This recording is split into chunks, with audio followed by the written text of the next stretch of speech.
Let's get straight into it. I just wanted to give a little bit of a backstory about my characters, just some fun traits about them and whatnot, so it can inspire you for art fight, because I know a lot of you have been asking for stuff related to my OCs. And just as a little side note, little side note, after art fight is over, I do plan on taking this channel in a very OC-centered direction. So if you think about channels like Emma Artley, for example, something more like that, where I focus more on my OC. So don't worry, this will not be the last time you see these guys, but I wanted to give a little rundown before art fight begins. So let's start off with Anar, my favorite little OC. So this is Anar Fenrirson. He is a tiefling, so you can draw him either with or without his tiefling features. I have lots of art of him because he's my favorite. And of course on here it has a brief story, so we can go over that really quick. Einar is a tiefling who was both orphaned and taken in by his uncle Ragnar, and that means that Ragnar, this freaking guy, this dude right here, he is Einar's uncle, okay? He is Einar's uncle. Ragnar is a little jealousy issue with Einar's mom, Air, because his twin brother Fenrir is the one who married Air. So this is Air, this is Einar's mom. This is a very outdated reference sheet, but this is Einar's mom, and she got with Fenrir. That's why Einar's last name is Fenrirson. But Fenrir is Ragnar's twin brother. So let me show you Fenrir. I'm just kind of going in lore. This is Fenrir. Okay? Einar's biological dad. This is Einar's dad. Twin brothers Ragnar. I need to update my character connections and bios, so you'll see more info about them soon. Ragnar got really jealous that he was with Air and had a kid together, and when he found out that their kid was a tiefling, he felt pretty insecure about that because their family, their lineage, they have a curse where the firstborn of each generation is a tiefling, like has tiefling traits. They're regularly people, so that's why Fenrir and Air are both just regular people. But since Ragnar was born a few minutes before Fenrir, he technically is a tiefling too. However, unlike what he does to Einar, Ragnar wants to hide his tiefling traits, and he did so since he was young. He cut off his horns, wings, and tail himself. He self-amputated because he did not want people to think he was a tiefling. But the thing about the tieflings is that if I draw the eyes with that little point, that means that they have that infernal heritage. So Ragnar is a tiefling. When he saw Einar was becoming super attached and he was getting raised in a nice, loving environment by his parents, even though he was labeled as other, Ragnar knew he had to do something about that because he could not let that slide. He could not let Einar be happy and live his life. So he went off to kill his brother. Instead of killing his brother, he had a bad shot and he killed the woman he loved. He killed Air instead. Air, Einar's mom. And so Einar was there because all three of them were there, and he was absolutely devastated. He was only like 9 or something when this happened. He was devastated, shook him to his core. Fenrir was there too. But Fenrir knew that Ragnar was out to assassinate him. He knew that his brother wanted to have him dead, and he knew that he wouldn't stop because they worked in like this place that hunted down people. Like they were like hitmen kind of. So Fenrir realized that in order to keep himself safe, he didn't have time to take Anar. He just had to flee and never look back. So Fenrir, that's why he wears a different type of outfit than these other characters in this family, because he actually fled several countries over, started a new life and everything. So Ragnar couldn't hunt him down, but that left Ragnar with Einar. That left them together. So he had this little kid who he had just killed the mom of and made his dad run away. He has this kid in his care, and Einar is like, he's like absolutely distraught. Like things are moving so fast for him. And Ragnar, in his twisted sense of mercy, decides that instead of putting Einar out of his misery, he is going to take in his nephew and raise his nephew as his own. So what he did is he took Einar and not at all with Einar's choice. Oh, here's little Einar, by the way. He's so cute. He is so cute. Not by Einar's choice. He took all of his tiefling infernal traits and amputated them as well, so he is twinning. They both are tieflings without signs of their heritage besides their eyeballs, which is so sad. Einar, of course, did not have a great upbringing with Ragnar. He never, ever even wanted to humor the guy. But, he needed a place to stay. He needed a roof, so he ended up freaking staying with Ragnar in the village because he was just a kid. But Ragnar realized, because he has been studying this book, okay? He's been studying this book where it says that if you collect a certain amount of runestones and you have a certain type of heritage, like a demonic heritage, you are actually able to use those runestones and use them as a power. And Ragnar wants to use this power to make, not even to bring air back to life, he just wants to make another version of air that will love him instead. So he wants to take this power and he wants to basically create a homunculus of air that can be his lover instead of his brother's lover. Though Ragnar doesn't want to raise suspicions because he is kind of high ranking in their village somehow. So he sends Einar on this mission instead.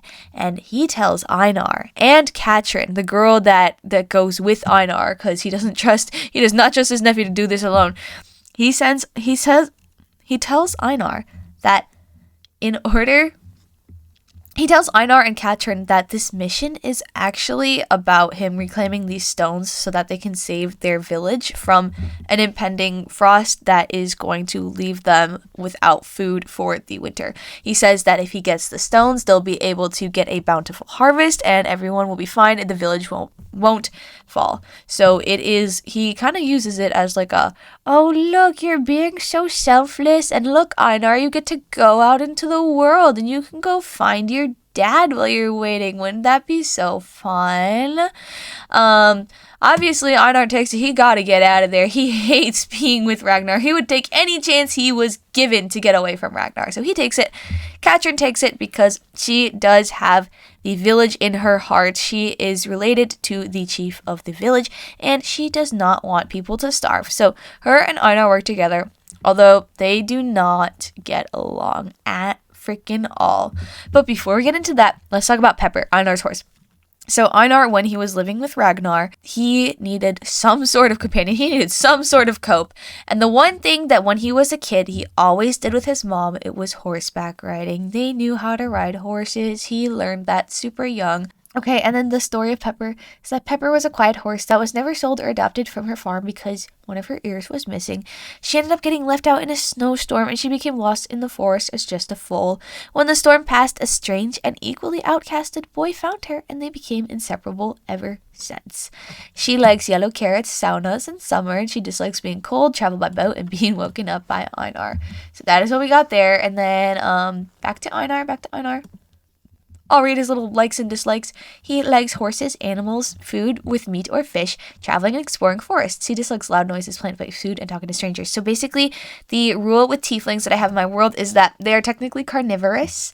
Tieflings like to eat meat, and that is their primary diet. Things like that are plant-based actually do make them sick. So yeah.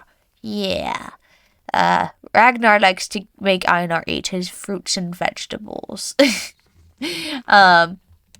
But anyway, this is Citron. Citron is connected to Einar. They hate each other at first, and then they hate each other, but then it's not toxic, and it's like /J, but also they still hate each other. And then they date each other. Enemies to lovers, pretty much. Enemies to lovers.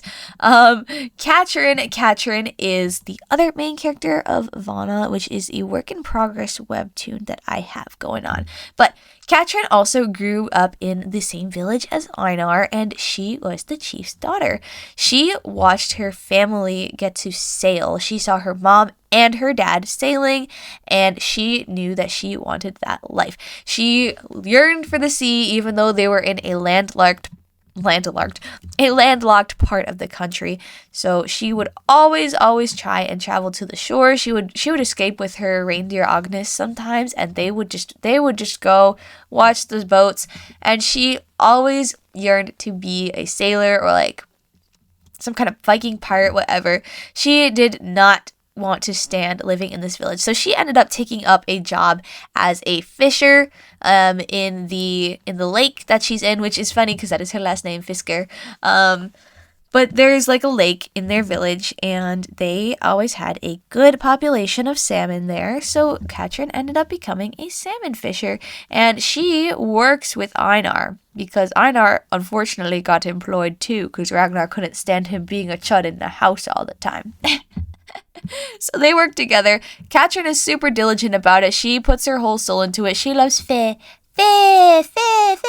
But when Einar goes and does his job, he's doing anything but his job. He's usually researching about the whereabouts of his father. He studies maps in his free time a lot. Citron does not appreciate this because she's a very hardworking person, and she is very adamant that people get their job done before they have fun, which is ironic because later on in the story, she learns how to have fun. She learns how to loosen up a little bit. But Citron at this point in time is a very like diligent, hardworking person. Anyway, when it gets down to it, Citron and Einar do get sent on this journey together to get these runestones. The runestones are scattered across the world because in the book that writes about them, there is a reason. There is a reason they should never, ever be reunited with someone of demonic heritage. So they spreaded them out across the world pretty much.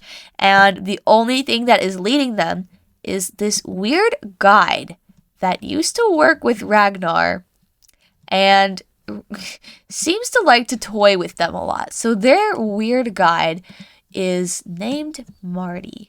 This is Marty.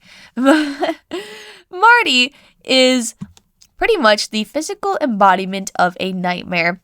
They are gender fluid and they could take any form because they are a nightmare, and they usually like to shift into what bothers people kind of for fun. But Marty, who works with Ragnar occasionally, does have a lot of insider information on these runes since they can shapeshift and travel quite easily. So Marty is stepping up to be the kind of guide for Einar and Citron for this little journey. And Marty likes to have fun with them. They do not give them the answers straight out on how to get to the runes. They like to do some riddles and some trickery and whatnot. So Marty makes Einar and Citron go on all these journeys that follow the plots of their favorite fairy tales. Not Einar and Citron's favorite fairy tales, Marty's favorite fairy tales. They like to see how Einar and Citron react to all of these different situations. And their main question, their guiding question with Einar and Citron, well, they are having fun and guiding them as well, is can fates be altered? Can you alter the plot of a pre-written story? That's what Marty wants to know. And that's what they keep experimenting with by putting in Einar and Citron in all these different situations. And I do not have the world building fully done yet. I want to expand way more. But basically in every area that there is a runestone, they are going to be having Einar and Citron follow a fairy tale that is related to that area or that region. So that is Marty, and also they like to shapeshift a lot. They disappear. They've got work to do, so they'll kind of just like be cryptic, almost like the Cheshire Cat. Sometimes they'll pull up to Anar and Citron and be like, "Hey, here's your next part of your adventure. Have fun. I'll be watching." And then they low-key just disappear and like turn into a bird or something. The way you know it's Marty over anyone else is their eyes are always the evil eye, and they always have this hat on in some form. This is just the human form that they tend to take. Okay, next up. When Einar and Citron go on their adventure, they have to go to sea. They have to go across the sea in order to get to the first destination that Marty sends them on. And how do they get across the sea without a boat? They go ask someone with a boat. Citron has been researching this guy named Von Otto III, or just Otto for short, who is kind of a well-known pirate because of the fact that this dude seems to be super proficient at finding treasure and not actually hostile to other people at sea. He just goes out, finds his own stuff, does his own thing, and then just has hordes and hordes of treasure, which has always been a curiosity for Citron, and in a way she's kind of idolized him. So, speak of the devil, when they go to the port town, this little guy happens to be there. This dude is chilling there. So Otto is a college dropout, pretty much, in the time period equivalent of college. And he dropped out of school, but he could not face his parents. He did not want to talk to his parents about it. So instead of going back and doing all that, he decided, you know what would be cool instead of talking to my parents? Loki, I should become a pirate. Does he know how to sail? No freaking way. But he was like, I've got like 100 gold pieces. Let me go see what boat I can buy. So he goes to this port and he finds this like cryptic dude who has like this like big boat. And he goes up to the dude. He's like, yo, how much can I buy this for? And the dude's like, you don't have to pay. All I want you to do is use this map and use it for however you want. All I want you to do is take this map and use it on your journey. And Otto's like, he doesn't think twice about it. He's like, hell yeah, I got a free boat. Let's freaking go. I got a boat. Time to start my career as a pirate. So he takes this map, and the map is like a golden kind of paper. It's very rolled up tight. There is a gold seal on top, and when he hops onto the boat, the first thing Otto does, of course, is realize that he doesn't know how to steer a boat at all. At all. He tries. He really does try. He kind of crashes it into a dock, but he gets it out before there's any severe damage, you know, nothing like that. So he eventually gets into sea, probably facing a direction that is like towards the town, I would assume. But he opens up this map. He's like, okay, maybe the map can help. And this map seems to kind of resonate with him in a way. The map glows and it's like, ooh, and then it goes from a blank paper. The paper was blank, and then it seems to like fill in, and on the paper there is a red X. Like the cliche X marks the spot with a trail. And he's like, oh, okay, cool. I got a freaking magical treasure map. There cannot be anything wrong with this. I'm so excited. Let's go sail. Day one of being a pirate. Oh yeah. And it turns out when he uses the map, he can sail perfectly, and it's almost like the boat has a will of its own. It's almost like the boat knows that Otto himself isn't in control, and it is in control. So the boat takes him. Otto thinks he's doing all this steering, but even if he were to sleep and be on the other end of the deck, the boat would still automatically go towards this treasure. Now, the thing is that he found out, quite unfortunately, the map does take him to treasure. But the issue with that is he cannot ever leave his ship when the map is in use. So if he needed to jump overboard, if it was getting sunk or bombarded or something, he genuinely would not be able to leave. The ship had like a force field almost that kept him restrained to it. He was stuck at sea whenever he wanted to use this map.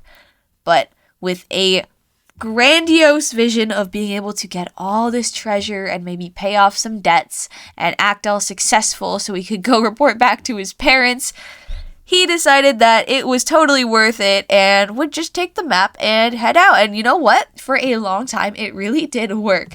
At one point, he even ended up in an area that had these birds like cockapos, and he got his stupid bird Kaka. So this is a little comic. He's like, Kaka, look, are you seeing what I'm seeing? And Kaka's like looking. He's like, squawk, nest. And Otto's like, yeah, land, wait. Nest? And then Kaka hops up and he's like, and Otto's like, hey, get down, I gotta get us to shore. And then Kaka rips out his hair for his nest. And then Otto's like, and that's why I wear a toupee. That's why his bangs are a different color. Fun Otto fact of the day. But yeah, he has a stupid bird and he wanted Kaka to look cool. He wanted Kaka to look like a real pirate bird, because you know how all those pirate birds got like eye patches and stuff. But he didn't have an eye patch, so he used a thong. Because it's pretty close to an eye patch on a bird the size of a kakapo. Kaka forgets things every 8 seconds, so it don't matter anyway. He probably thinks he's blind. But this is Otto's silly bird companion, Kaka. But anyways, Otto ends up meeting Anar and Citron talks with him. Otto is the kind of guy where he's lonely so often that if anyone shows him, anyone, any gender, as long as you're of age, of course, if you show him any kind of attention, he is going to cling on to you. He wants you so bad. I already know, like, so many people in, like, the Artie fandom here self-ship with Otto, which is pretty peak. He would say yes to all of you. He would say yes to all of you. I'm telling you that right now. He absolutely would. But Otto would also latch on to both Einar and Citron when they get on the ship. Now, Citron was a little disappointed because of the fact that like Otto was kind of just a chud, and he didn't seem to know what he was doing. Citron thought he was like this esteemed sailor and everything.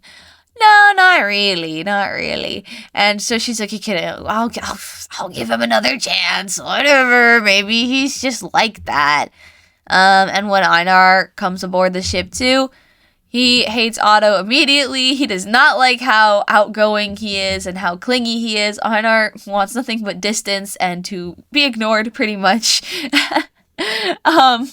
But Otto thinks that Einar is playing hard to get. He's like, oh wait, this one's like a challenge. Like, I want Citron more, but like Einar's a challenge, you know. So they have this dynamic going on their ship. And then there's a whole good segment of this story that I have to write still. So we are going to do a little time skip. Just a really quick insert though. We have some characters who do not fit into the current timeline. They have their places. I just have yet to fully write their places in. So I'm just going to explain them as individual characters and then we'll get back to it. So first of all, we have Citron, however you want to call him. Citron. This is my chimera guy. He is an alchemist. He actually does have an assistant, but I did not get time to make his assistant's reference sheet this year. Boo! So next year I will make his assistant's reference sheet. But basically, there are two alchemists that work for this one royal court. This is a kingdom that is not represented later on in this story yet, so they will not have any ties, but they end up meeting Einar, Citron, and Otto on their journey. But Citron and his assistant Ruby, they are alchemists that represent the spiritual aspect of alchemy and the scientific aspect. Citron looks like he would represent the scientific aspect, so everyone comes to him for advice on science. And Ruby looks like she would represent the spiritual, so they always come to her for advice. But it's actually the opposite, I know. Citron is the spiritual one, and Ruby is the scientist. But Citron has an ego. He has an ego, so whenever people come up to him and they're like, yo, hey, I need some freaking help on my science experiment, he's like, okay, I'll freaking help you on your science experiment, heck yeah. And that doesn't always go very well. We call him medical malpractice Citron around here because he will do anything from trying to make like a soda volcano, you know those things, the baking soda volcano project, to open a heart surgery if people ask for it, just because he's got an ego. So that's why he's got this little bottle here. He don't know what to do with it. But one day, someone came up to him and was like, yo, do you know how to make chimeras? And Citron had no clue. He knew it was possible within alchemy, but he had no clue how. So he kind of like took a moment. He went to his assistant Ruby, this actual scientist, and he was like, yo, do we know how to make chimeras? And she's like, yeah, do you want to see? And he's like, yeah, so I can show the customer. And she's like, okay. And then she turned Citron into a chimera. Citron was just a normal dude, and then he got turned into a lion chimera. And he got so rage baited by that Ruby decided she's actually going to keep him in this form because it's funny. So that's why he looks like that. He's not born that way. Next, random OC in the roster. We have Elsie. I love Elsie. Elsie is a character where I can kind of fit her in a good amount of spaces, but I haven't written the area that she belongs to yet. She belongs in the same area as an OC I'll show you soon named Igneous, but Elsie is a conspiracy theorist. She is an elf who lives in the forest. She is missing one of her eyeballs, R.I.P. Elsie. And she kind of just lives on her own, and she loves to invent doohickeys. She loves doohickeys. She found her own peace in a forest and has a silly, unbothered life. People tend to avoid her because she kind of is just always in, like, you know, maybe a carved out log or like a shack. You know, the areas that you normally avoid on a hike. She's usually in those spots with like 10,000 half-finished inventions. And of course, they're half-finished because her mind works way faster than her hands do. So, you know, she's a very creative spirit, but she never finishes most things she starts. And Elsie loves conspiracy theories, not because she thinks they're interesting, but because she actually believes them all.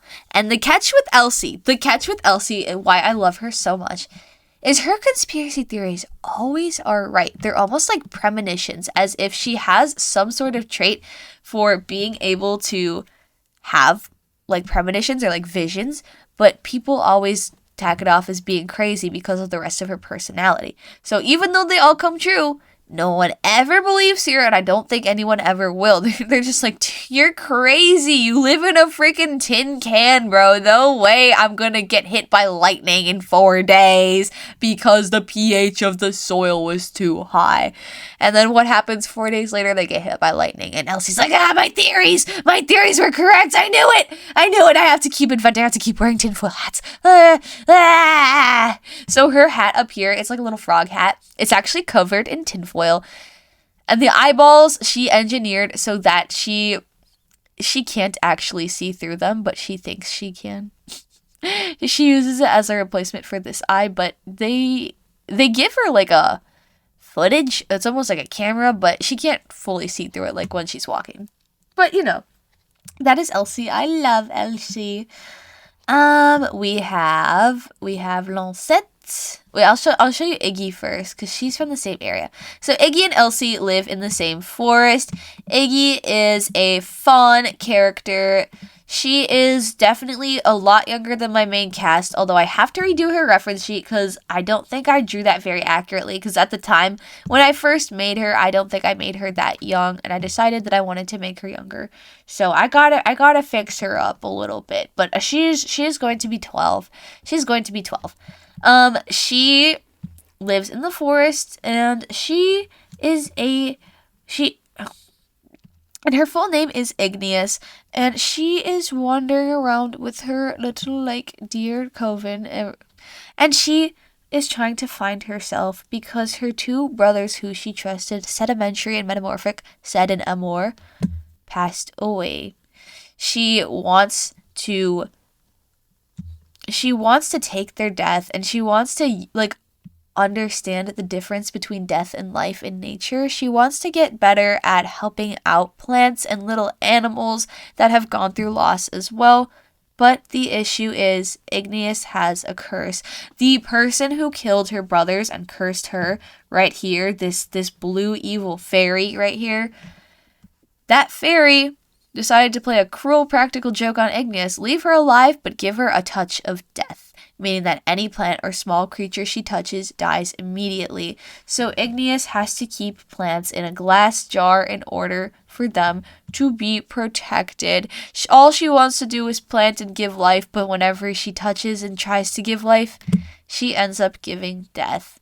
But Iggy is an overall positive person, whether it is just coping or if she's really like that, it doesn't really matter, because either way, she likes to take little risks and sees everything as a new adventure. She is always looking forward to trying to meet new people and understand new ways of how she could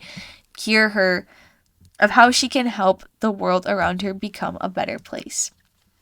She likes gardening, rainbows, and ladybugs. She dislikes venison dishes, thorny plants, and her brothers being dead. Yeah, so that's Iggy. I love her. And also a little fun fact about her. I don't think it's mentioned anywhere, but she is trans MTF, which is why she has antlers. Because deers usually don't have antlers. Of this species don't have antlers when they are female. So That is Iggy. Okay. And then we'll do Lancette. We'll do Lancette next. Lancette is a fallen angel, but she was kind of framed low-key. She was chilling up in heaven, and her brother, Rosas, Rosas was playing some tricks. She was playing some jokes, but Lancette got framed for those jokes, and so she was the one who got banished. But when she got banished to Earth, she quickly realized something that is, maybe not something any angel would try to look for. But Lancette noticed that she's like the only angel there, because usually fallen angels don't go around advertising it. So she went up to all the places that believe in angels, all the religious areas, and kind of just started marketing herself, low-key. She's like, hey, so I'm an angel. And I got lost. I got wrongfully banished from heaven, but it'd be super cool if I could give you all blessings if you could give me a place to stay and some meals and everything. I'm a really cool girl, I promise. And people are very easy and quick to let her in, because she literally has the proof of being an angel. She has the white on white eyes.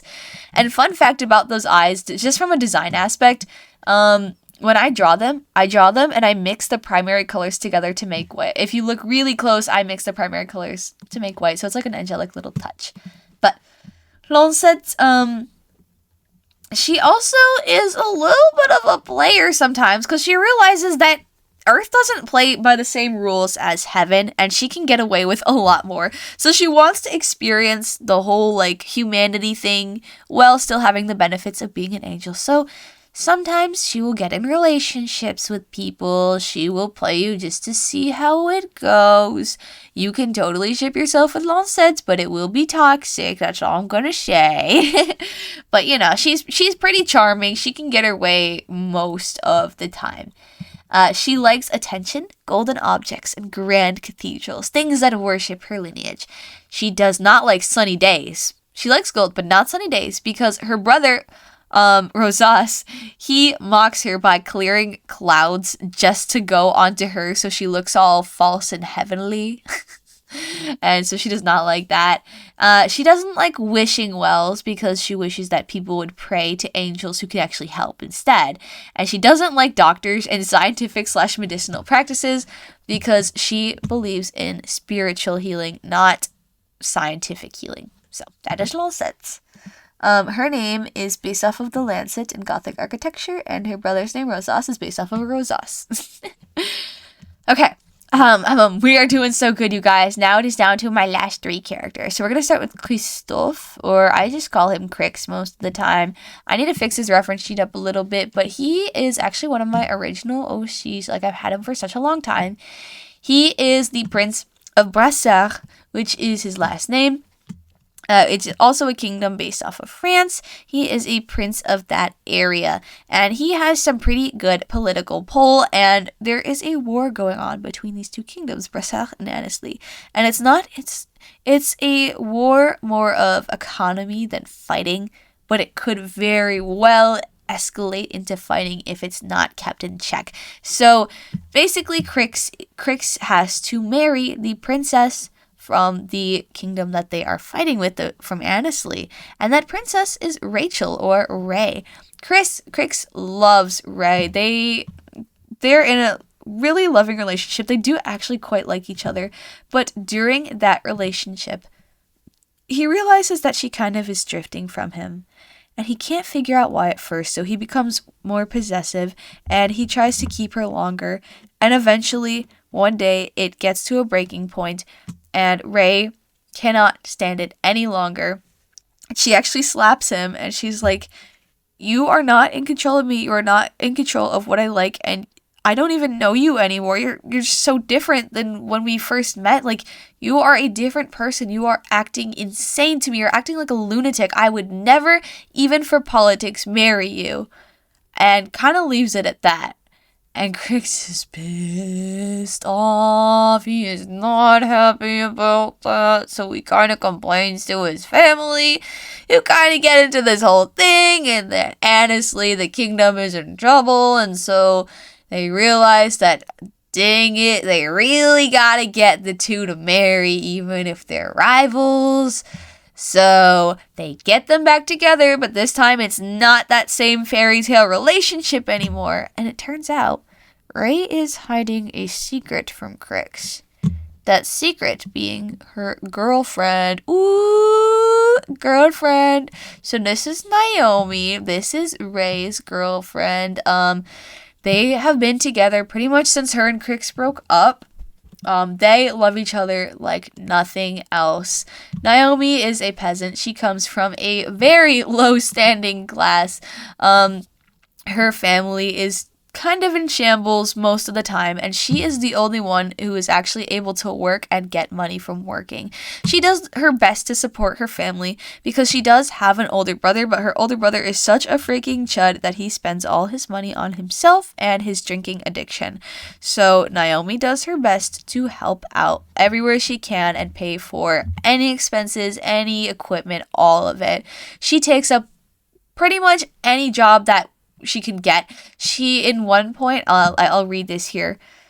I'll just read the actual story here, because she grew up in the outskirts of Annesley, and her father was a respectable ironsmith, but he fell ill, and her mother now takes care of him as her full-time thing. This means that Naomi has to work a multitude of odd jobs to pay off the debts and allow them to keep their small property. But to do this means for several of her jobs, Naomi does have to dress as a farmer boy because there is some sexism in order to get fair pay. At one point, her hair was cut off by her older brother, kind of as a joke, but so she resembled a boy, but she did not like it at all and has been growing it out, but she puts it up in layers so it doesn't get cut again. And with that, this is like the grown out version. It was very, very short. So this is like long to her. This little bob is long to her. She likes it this way. But Naomi is cheerful. She is willing to do any job for the right pay. She can be loud and outgoing, but tends to get quiet and shy around Ray. When a job gets too tough, she relies on her father figure and criminal extraordinaire Fenrir to help her out. Because, fun fact, Fenrir escaped and he ended up in the kingdom of Annesley. And he found this girl and he wanted to kind of repay his debt that he held in his heart with Anar. He's like, I abandoned my kid, but I'm not going to let that happen again if I see like a kid in need. But I'm also too scared to go back and find my own kid.